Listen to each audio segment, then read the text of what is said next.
शास्त्रों के अनुसार कुल देवी की कृपा के बिना कोई कार्य पूरा नहीं हो पाता है। लोग भावुक होकर, दुखी होकर, परेशान होकर या आकर्षित होकर कई साधनाएं तो करते हैं, पर वो जानते नहीं कि जब तक आप अपनी कुल देवताओं को पुकारते नहीं हैं, किसी भी देवी देवताओं की साधना करते हो, तो उस साधना के फलीभूत होने की संभावना बहुत ही कम होती है। इसके अतिरिक्त कुल देवताओं की पूजा के अभाव में आपके जीवन में समस्याओं का चक्कर लगा रहता है। आपके सिर के ऊपर से कुल देवताओं का सुरक्षा चक्र हट जाता है। ऐसा भी देखने में आया है कि कुल देवताओं की पूजा छोड़ने के बाद कुछ समय तक तो कोई परिवर्तन नहीं आया, लेकिन जब देवताओं का सुरक्षा चक्र हट जाता है, अपनी कुलदेवी का अपने परिवार के ऊपर से सुरक्षा चक्र हट जाता है, तो परिवार में घटनाओं और दुर्घटनाओं के योग शुरू हो जाते हैं।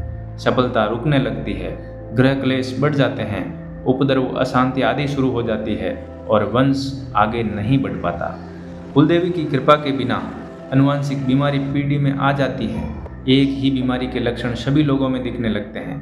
मानसिक विकृतियाँ, टेंशन, तनाव पूरे परिवार में आ जाता है। कुछ परिवार अय्याशी की ओर इतने बढ़ जाते हैं कि सब कुछ गंवा देते हैं। बच्चे भी गलत मार्ग पर भटक जाते हैं। शिक्षा में अड़चनें आती हैं उनके। किसी भी परिवार में सभी बच्चे शिक्षित होते हैं, पर जॉब सही नहीं मिलती।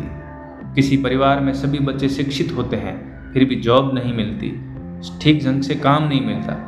कभी तो किसी के पास बहुत पैसा होता है, पर मानसिक शांति का अभाव हो जाता है। यात्राओं में आघात होते हैं या यात्रा अधूरी होती है। बिजनेस में भी कस्टमर पर प्रभाव नहीं बनता, यथा आवश्यक स्थिरता नहीं आती। अतः इसके लिए कुल देवी को जानना, समझना और उनके प्रभाव को समझना अति आवश्यक है। नमस्कार साथियों, स्वागत है आपका आपके अपने YouTube चैनल ज्योतिष और सुखी संसार में।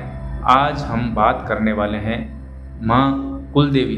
प्रत्येक गोत्र वंश में अपनी कुल देवी होती है, तो कुल देवी का हमारे जीवन में कितना महत्व है, हमारे परिवार में, हमारे वंश के लिए कुल देवी का कितना महत्व, कितना प्रभाव है और कुल देवी की पूजा क्यों जरूरी है, कुल देवी का तात्पर्य क्या है, उनकी कृपा से हमारे जो कुल में अभिवृद्धि हुई है, परिवार एक अभय छत्र के नीचे रहता है, उन सब चीज़ों को हम जानेंगे आज की इस वीडियो में। तो आप भी कुल देवी की पूजा करते हैं तो आप भाग्यशाली हैं कि आपको ये वीडियो मिला है।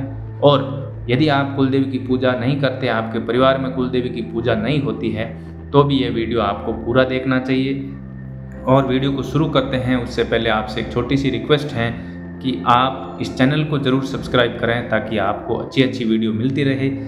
इस वीडियो को लाइक करें और कमेंट में जय माता दी, जय कुल देवी मैया जरूर लिखें। तो चलिए वीडियो शुरू करते हैं।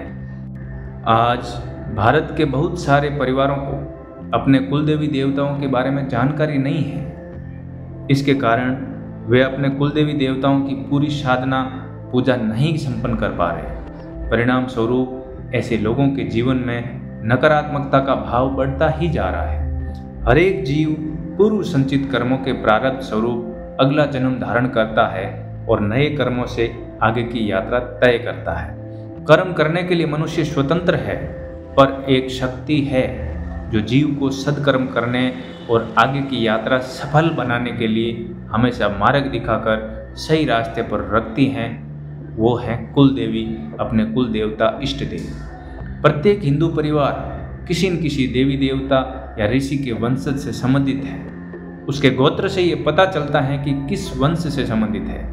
मान लीजिए कि आपका गोत्र है भारद्वाज, तो वो भारद्वाज ऋषि की संतान है। इस प्रकार हमें भारद्वाज गोत्र के लोग सभी जाति और समाज में मिल जाएंगे। इसके अलावा किसी कुल के पूर्वजों के खानदान के वरिष्ठों ने अपने लिए उपयुक्त कुल देवता या कुल देवी का चुनाव कर उन्हें पूजना शुरू किया था और उसके लिए एक निश्चित स्थान पर एक मंदिर बनवाया, जिसे कुल देवी का मंदिर कहा गया, जिससे एक आध्यात्मिक और पारलौकिक शक्ति से उनका कुल जुड़ा रहे और वहां से उनकी रक्षा होती रहे।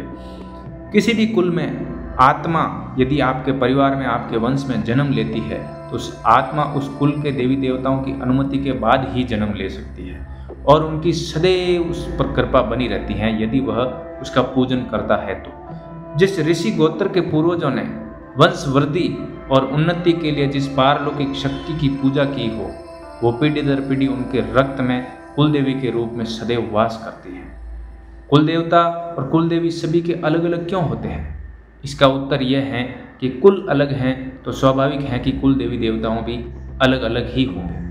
हजारों वर्षों से अपने कुल को संगठित करने और उनके अतीत को संरक्षित करने के लिए कुल देवी और कुल देवताओं को एक स्थान पर स्थापित किया जाता था। वह स्थान उस वंश या कुल के लोगों का मूल स्थान होता था। यदि आप कुल देवी देवता की पूजा करते हैं तो यह आपके परिवार का सुरक्षा चक्र है। जन्म, विवाह या आपके परिवार में कोई भी मांगलिक कार्य होते हैं, उनमें कुल देवी या देवताओं के स्थान पर जाकर उनकी पूजा की जाती है या उनके नाम से स्तुति की जाती है। जिन लोगों को अपने कुल देवी और कुल देवताओं के बारे में मालूम नहीं है या जो भूल गए हैं, वे अपने कुल की शाखा और जड़ों से कट गए हैं या बिना जड़ के वृक्ष की तरह फल फूल नहीं पाते हैं। शास्त्रों के अनुसार कुल देवी की कृपा के बिना कोई कार्य पूरा नहीं हो पाता है। लोग भावुक होकर, दुखी होकर, परेशान होकर, आकर्षित होकर कई साधनाएं तो करते हैं, पर वो जानते नहीं कि जब आप अपनी कुल देवी कुल देवताओं को पुकारे बिना किसी भी देवी देवताओं की साधना करते हो तो उस साधना के फलीभूत होने की संभावना कम हो जाती है। इसके अतिरिक्त कुल देवी कुल देवता की पूजा के अभाव में आपके जीवन में समस्याओं का चक्कर लगा रहता है। ऐसा भी देखने में आता है कि कुल देवी कुल देवताओं की पूजा छोड़ने के बाद कुछ वर्षों तक तो कोई विशेष परिवर्तन नहीं होता, लेकिन जब देवताओं का सुरक्षा चक्र हटता है, कुल देवी की सुरक्षा का चक्र हट जाता है परिवार से, तो परिवार में घटनाओं और दुर्घटनाओं के योग शुरू हो जाते हैं। सफलता रुकने लगती है, गृह क्लेश बढ़ जाते हैं, उपद्रव, अशांति आदि शुरू हो जाती है और वंश आगे नहीं बढ़ पाता। कुल देवी की कृपा के बिना अनुवांशिक की बीमारी पीढ़ी में आ जाती है, जो कि बिना कुल देवी की कृपा से ठीक नहीं हो पाती। मानसिक विकृतियां या तनाव पूरे परिवार में आ जाता है। कुछ परिवार अय्याशी की ओर इतने बढ़ जाते हैं कि सब कुछ गंवा देते हैं। बच्चे भी गलत मार्ग पर भटक जाते हैं, उनकी शिक्षा में अड़चनें आने लग जाती है। कितना भी प्रयास कर ले, किसी परिवार में सभी बच्चे शिक्षित होते हैं, फिर भी जॉब सही नहीं मिलती। कभी तो किसी के पास खूब पैसा होता है पर मानसिक शांति का अभाव हो जाता है। यात्राओं में अपघात होते हैं, यात्रा अधूरी हो जाती है। बिजनेस में भी कस्टमर पर प्रभाव नहीं बन पाता, दुकानें ठीक नहीं चलती, आवश्यक स्थिरता नहीं आती। अतः प्रत्येक व्यक्ति और परिवार को अपने कुल देवता या कुल देवी को जानना चाहिए दोस्तों, तथा यथा योग्य समय समय पर उन्हें उनके लिए साधना संपन्न करनी चाहिए सबसे पहले, जिससे उनके कुल के सभी दिवंगत आत्माओं को शांति मिले, उनके कुल की वंशवेल में उन्नति हो, वृद्धि हो, परिवार आगे बढ़े, वंश परंपरा आगे बढ़े, उनके ऊपर कुल देवता का सुरक्षा चक्र सदैव कायम रहे। साथियों, सफलता का आधार स्तंभ है कुल देवी। जीवन में जो भी वांछनीय है, प्राप्त करने योग्य है, उसके लिए देवी कृपा होना अनिवार्य है। इसलिए आप साधनात्मक ऊर्जा द्वारा अपने लिए देवी कृपा सुनिश्चित करते हैं।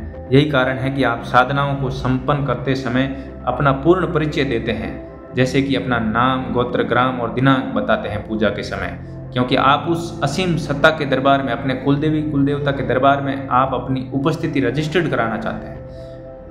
अब जब आप कुल देवी या देवताओं की आराधना करते हैं, उस समय आपके अपने स्वजन आपका पक्ष लेकर वहाँ शामिल होते हैं, उस असीम सत्ता के समक्ष उपस्थित होते हैं। जाहिर है ऐसी अवस्था में अपनी साधनात्मक सफलता और सिद्धियाँ सुदृढ़ होती है, आपकी इच्छाएं पूर्ण होती है और आप साधना पथ पर प्रगति करते हैं।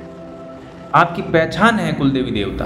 व्यक्ति की पहचान सर्वप्रथम अपने कुल से होती है। जिस प्रकार नाम होता है उसी प्रकार प्रत्येक व्यक्ति का गोत्र होता है, उसी प्रकार कुल भी होता है। और कुल अर्थात खानदान या उसकी वंश परंपरा, जिस वंश से वह संबंधित होता है वह वंश तो हजारों लाखों वर्षों से चला आ रहा है। लेकिन आज सामान्य व्यक्ति अपने कुल की 3-4 पीढ़ियों से अधिक नाम नहीं जानते, नाम नहीं बता पाता है, नाम याद नहीं रहते, तो भी अपने कुल और गोत्र का सदैव ध्यान रखना तो आवश्यक है ही, क्योंकि प्रत्येक कुल परंपरा में उस कुल के पूजित कोई देवी देवता या अवश्य होते हैं। इसलिए वार त्योहार पर स्वर्गीय दादा परदादा के साथ साथ कुल देवी देवताओं अथवा कुल देवी के भोग अर्पण अवश्य ही किए जाते हैं। वाल्मीकि रामायण में भी देखने को मिलता है कि विश्वामित्र के आश्रम में विद्या अर्जित कर पुनः अयोध्या लौटने पर भगवान राम ने भी कुल के सभी देवी देवताओं का आशीर्वाद प्राप्त करने के लिए साधना की थी। राजमहल के अंदर ही एक मंदिर में सभी देवी देवताओं की एक दिव्य जागृत मूर्तियां थी। उन्हीं की साधना करने से भगवान राम को सभी कुल देवताओं कुल देवी का आशीर्वाद प्राप्त हुआ था, जिसके कारण वे आने वाले समय में युग पुरुष सिद्ध हो सके। यदि ध्यान दिया जाए तो विशेष साधनाओं के पूर्व जिस प्रकार यानी कि आप कोई भी साधना कर रहे हो उससे पहले जिस प्रकार गणपति पूजन होता है, गुरु पूजन होता है, भैरव स्मरण होता है आदि आवश्यक रूप से संपन्न किया जाता है, उसी प्रकार संक्षिप्त रूप में कुल देवता भ्यो नमः शब्दों का भी उच्चारण किया जाता है। यह कुल देवता कुल देवी के प्रति अभिवादन है, जिससे हमें उनका आशीर्वाद प्राप्त हो एवं साधना में सफलता सुनिश्चित की जा सके। वस्तुतः कुल देवी कुल देवता ही साधकों को समस्त प्रकार के वैभव, उन्नति, शक्ति, प्रतिष्ठा, सुख, शांति प्रदान करने में सक्षम होते हैं यदि उन्हें साधना द्वारा प्रसन्न कर लिया जाए तो। अगर आप नहीं जानते हैं अपना कुल या कुल देवी देवता, कई बार लोगों को अपने कुल देवी या कुल देवता का ज्ञान नहीं होता है। ऐसी दशा में शिव और जगदम्बा आपके कुल देवी या कुल देवता है, क्योंकि इस संसार की सृष्टि शिव और शक्ति के संयोग से है। शिव आपके कुलदेव और सनातन शक्ति जगदम्बा सनातन कुलदेवी है। कुलदेवता कुलदेवी साधना विधान क्या है? कुलदेवी की साधना कैसे हो सकती है? हम अपनी कुलदेवी को प्रसन्न कैसे कर सकते हैं? हमारी रूठी हुई कुलदेवी कैसे प्रसन्न होगी? हम जो पीढ़ियों दर पीढ़ियों कुलदेवी को भूलते गए हैं, उस अपराध से हम क्षमा किस प्रकार से मांगे? अपने कुलदेवी की कृपा कैसे प्राप्त करें? इसके लिए तुरंत ही एक नया वीडियो हम अपलोड करने जा रहे हैं, तो इस चैनल को आप ज़रूर सब्सक्राइब करें। कमेंट में आप जय माता दी जरूर लिखें, आपके प्रश्न हो तो ज़रूर लिखें। वीडियो को लाइक करें, सब्सक्राइब करें और वीडियो को अधिक से अधिक अपने वंश के लोगों के साथ में शेयर ज़रूर करें। धन्यवाद।